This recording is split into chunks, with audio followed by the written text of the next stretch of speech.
ನಮಸ್ಕಾರ ಆತ್ಮೀಯ ಕನ್ನಡದ ಬಂಧುಗಳೇ, ಇಂದು ನಮ್ಮ ಮೈಸೂರು ಹೃದಯವಂತ ಕನ್ನಡಿಗರ ಬಳಗದಿಂದ ಕನ್ನಡಾಂಬೆ ರಕ್ಷಣಾ ವೇದಿಕೆಯಿಂದ ನಾಡದೇವತೆ ಜಗನ್ಮಾತೆ ಚಾಮುಂಡೇಶ್ವರಿಯ 21ನೇ ವರ್ಷದ ಪೂಜಾ ಕಾರ್ಯಕ್ರಮವನ್ನು ಇವತ್ತು 3ನೇ ಆಷಾಢ ಶುಕ್ರವಾರ ಹಮ್ಮಿಕೊಂಡಿದ್ದೇವೆ.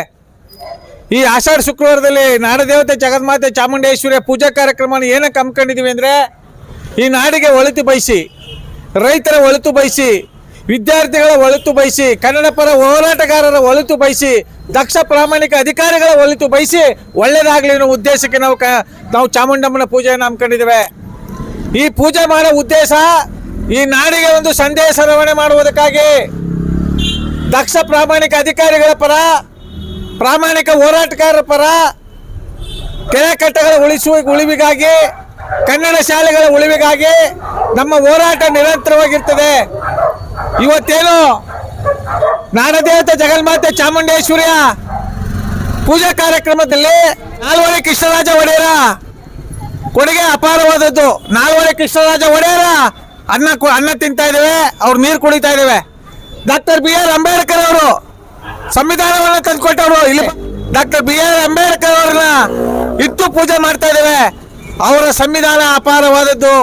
ಇವತ್ತು ಯಾರೋ ಒಬ್ರು ಹೋರಾಟ ಮಾಡಲಿ, ನಮ್ಮ ಹೋರಾಟಗಾರ ಹೋರಾಟ ಒಂದ್ ಕಡೆ ಇರಲಿ, ಈ ದೇಶಕ್ಕೆ ಅನ್ನ ಕೊಡುವಂತ ರೈತರು ಹೋರಾಟ ಮಾಡ್ತಾ ಇದಾರಲ್ಲ, ಈ ನಾಡಿನ IAS, IPS, KS ಓದಿರ್ತಕ್ಕಂಥ ಅಧಿಕಾರಿಗಳು ಶಕ್ತಿ ಮೀರಿ ಕೆಲಸ ಮಾಡಕ್ ಆಯ್ತಾ ಇಲ್ವಲ್ಲ. ಪಾರದರ್ಶಕ ಆಡಳಿತ ಅಂತೀರಿ, ಸಂವಿಧಾನಬದ್ಧವಾದಂಥ ಆಡಳಿತ ಅಂತೀರಿ, ವೇದಿಕೆ ಮೇಲೆ ಅಂಬೇಡ್ಕರ್ ಅವ್ರ ಹೆಸರು ಹೇಳ್ತೀರಿ, ನಾಲ್ವಡಿ ಕೃಷ್ಣರಾಜ ಒಡೆಯರ ಹೆಸರು ಹೇಳ್ತೀರಿ, ಬಸವಣ್ಣವ್ರ ಹೆಸರು ಹೇಳ್ತೀರಿ.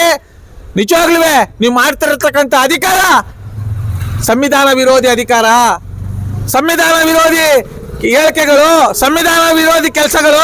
ಅಭಿವೃದ್ಧಿ ಹೆಸರಿನಲ್ಲಿ 90% ಗುಳುಂ ಮಾಡ್ತಾ ಇದ್ದೀರಿ. ನೀವು ವೇದಿಕೆಗಳ ಮೇಲೆ ಭಾಷಣ ಮಾಡ್ತಾ ಇದ್ದೀರಿ, ಮುಗ್ಧ ಜನರನ್ನ ಬಲಿ ಪಡಿತಾ ಇದ್ದೀರಿ.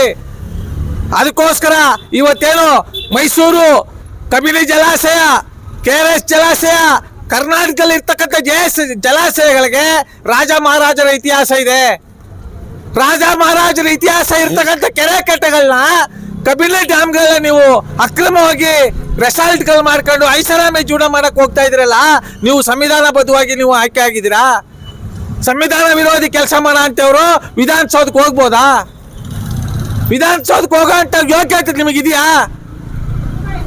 ಇವತ್ತು ನಮ್ಮ ಮೈಸೂರು ದೇವತ ಕನ್ನಡಿಗರ ಬಳಗದಿಂದ ಕನ್ನಡಾಂಬೆ ರಕ್ಷಣಾ ವೇದಿಕೆಯಿಂದ ರೈತ ಪರ ಸಂಘಟನೆಗಳು ದೊಡ್ಡ ಮಟ್ಟದಲ್ಲಿ ಕಬಿನಿ ಜಲಾಶಯದಲ್ಲಿ ನಡೀತಕ್ಕಂಥ ಅನ್ಯಾಯ ಅಕ್ರಮಗಳ ವಿರುದ್ಧ ನಾವು ಧ್ವನಿ ಎತ್ತಿದ್ದೇವೆ. ನಮ್ಮನ್ನ ಧ್ವನಿ ಅಡಚಕ್ಕೋಸ್ಕರ ಕಾನೂನು ಅಸ್ತ್ರ ಮಾಡ್ತಾ ಇದ್ದೀರಾ? ಕಾನೂನು ಇರೋದು ನಮ್ಮಂತ ಹೋರಾಟಗಾರರಿಗೆ, ಸಂವಿಧಾನ ಡಾಕ್ಟರ್ BR ಅಂಬೇಡ್ಕರ್ ತಂದಿರೋದು. ನಿಮ್ಮಂತ ಅಯೋಗ್ಯರಿಗೆ, ನಿಮ್ಮಂತ ಅವಿವೇಕಿಗಳಿಗೆ, ನಿಮ್ಮಂತ ಪಾಪಿಗಳಿಗೆ, ನಿಮ್ಮಂತ ದೇಶದ್ರೋಹಿಗಳಿಗೆಲ್ಲ ಸಂವಿಧಾನ ತಂದಿರೋದು. ಡಾಕ್ಟರ್ BR ಅಂಬೇಡ್ಕರ್ ಸಂವಿಧಾನ ನಿರಂತರವಾಗಿ ನೆಲ ಜಲ ಭಾಷೆಗೆ, ಅನ್ಯಾಯಗಳ ವಿರುದ್ಧ, ಅಕ್ರಮಗಳ ವಿರುದ್ಧ ಹೋರಾಟ ಮಾಡುವವರಿಗೆ, ಕಟ್ಟಕಡೆಯ ಎಲ್ಲ ಸಮಾಜದ ಕಟ್ಟಕಡೆಯ ವ್ಯಕ್ತಿಗೆ ಡಾಕ್ಟರ್ BR ಅಂಬೇಡ್ಕರ್ ಅವರು ಸಂವಿಧಾನ ತಂದಿರೋದು. ಈ ಸಂವಿಧಾನವನ್ನ ನಶಿಸ್ತಾ ಇದ್ರಿ, ಈ ಸಂವಿಧಾನವನ್ನ ತುಳಿತಾ ಇದ್ರಿ. ಈ ಸಂವಿಧಾನವನ್ನ ಹತ್ತಿಕ್ಕಕ್ಕೆ ನಿಮ್ ಕೈ ಯಾರಿಂದಲೂ ಸಾಧ್ಯವಿಲ್ಲ. ಈ ದೇಶದ ಮತದಾರ ಬಂಧುಗಳು ತಿರುಗಿ ಬಿದ್ರೆ ನೀವು ಯಾರು ಅಂತನೂ ಅಡ್ರೆಸ್ ಕೇಳ್ದಂಗೆ ಆಗ್ಬಿಡ್ತೀರಿ. ಆದ್ರೆ ಜನ ಅವರ ನೋವುಗಳನ್ನ, ಈ ಕಷ್ಟ ಸುಖಗಳನ್ನ ನುಂಗ್ತಾ ಇದಾರೆ. ಸಮಾಜದ ಗೋದ್ಲಲ್ಲಿ ಕೊರೋನಾ ಬಂಟಗಳಿಂದ ತತ್ತರಿಸಿ ಹೋಗಿದ್ದಾರೆ ಜನ. ಈಚೆ ಬಂದು ಧ್ವನಿ ಎತ್ತಕ್ಕೆ ಆಗ್ತಾ ಇಲ್ಲ.